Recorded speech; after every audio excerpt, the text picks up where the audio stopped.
Nothing unusual in a field of sheep in New Zealand. There are millions of them, but what may sound unusual, according to scientists, is that they are becoming an increasing threat to our planet. It's all to do with methane gas, which is adding to global warming. Cows and sheep eat grass and then emit methane through flatulence and belching. That methane contributes about 31% of our total greenhouse gas emissions, whereas worldwide animals contribute only about 7%.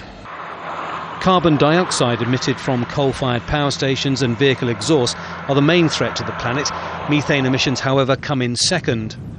Each cow produces 200 litres of methane gas every day. New Zealand has 9 million cows and 35 million sheep. That adds up to an awful lot of methane. So much so that the government here wants to reduce those emissions. And these cows are part of a pioneering scientific project aimed at finding a solution.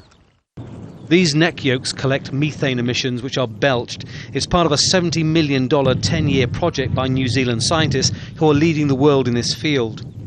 Each animal is closely studied to see how much is emitted, and by identifying the main culprits, improvements could be made by selective breeding. And that gives us the prospect of perhaps being able to breed low-emitting animals and then change the structure of the national herd or flock so that they actually emit less methane than they previously did. That would possibly entail animal genetic engineering, but it's part of a whole range of matters being explored. Some, though, are asking why. New Zealand is one of the lowest emitters of greenhouse gases, just 0.1%. This small island nation is a signatory to the Kyoto Agreement on climate change and has declared its intent of being the world's first carbon-neutral country. There would be trade implications if New Zealand did not react. Those implications mean, in effect, future fines that would be imposed if the country did not reduce greenhouse gases to levels below that of 1990.